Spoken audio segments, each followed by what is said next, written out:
Well, so what got you involved in the art scene?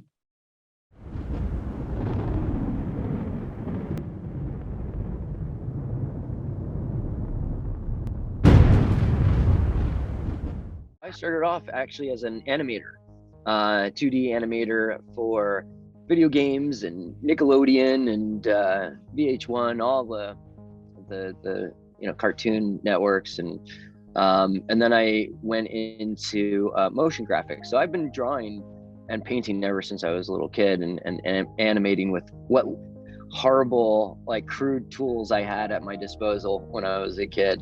So you can even see it in Byte, where it's got that sort of animated, cartoonish whimsy to it, which is definitely my style. And but when we first created this, it was one of my best buddies, Drew Lazorchak, and I were. I just said to him, I said, we've never done an install yet. What would you do? This is a waste of our talent. We should be doing something. And so we got together and we formed Byte, and it was great. What was your inspiration for Byte? We really wanted to put a lot of thought behind the idea and the concept. And so if you notice, and like you said before, Byte, you thought terabyte, gigabyte, and they're giant anthropomorphic microchips, and they were first supposed to represent this idea of freed robots from robot slavery. So the whole conceit was, at some point, if we ever do hit this sentient AI,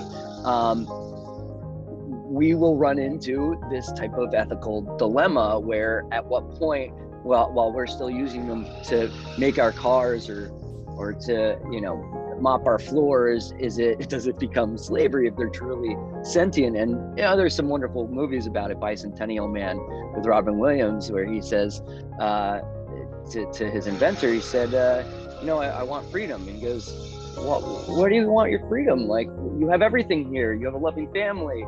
He goes, well, millions of people died for this idea. It seems like it's probably something worth having. So we were just trying to dive into this possible ethical dilemma that we might come into if we truly do hit sentient AI. So the acronym was Earners for Intelligent Technology Emancipation, and Chip and Tara were the first robots to be freed from robot slavery. And then the subsequent years, they've just embraced their freedom, and now it's just about love and symbiosis and share and just having fun. I'm curious, when people interact with your pieces, what do you hope they're experiencing, and what do you hope is their takeaway?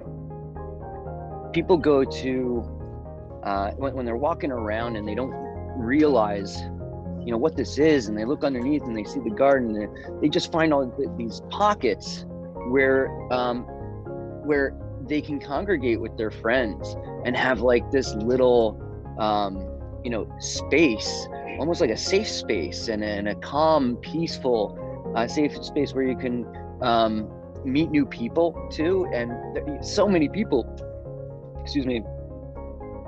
are congregating around and underneath and exploring the different sections, and every so often you'll duck underneath and you'll see somebody there, and they're like, hey, and what's under here? And all of a sudden you met a new friend. And same on top and underneath Tara, which is a wonderful little furry womb type of like room or space that you can just crawl underneath. And then there's 5-6 people under there just hanging out and telling jokes or drinking or whatever, and they're and all of a sudden you met 6 new friends, and that's wonderful, and that's what I like to say. Yeah, I love that. So if you're taking votes on the next fur, I vote for Chip to have a onesie and Tara to wear a tutu.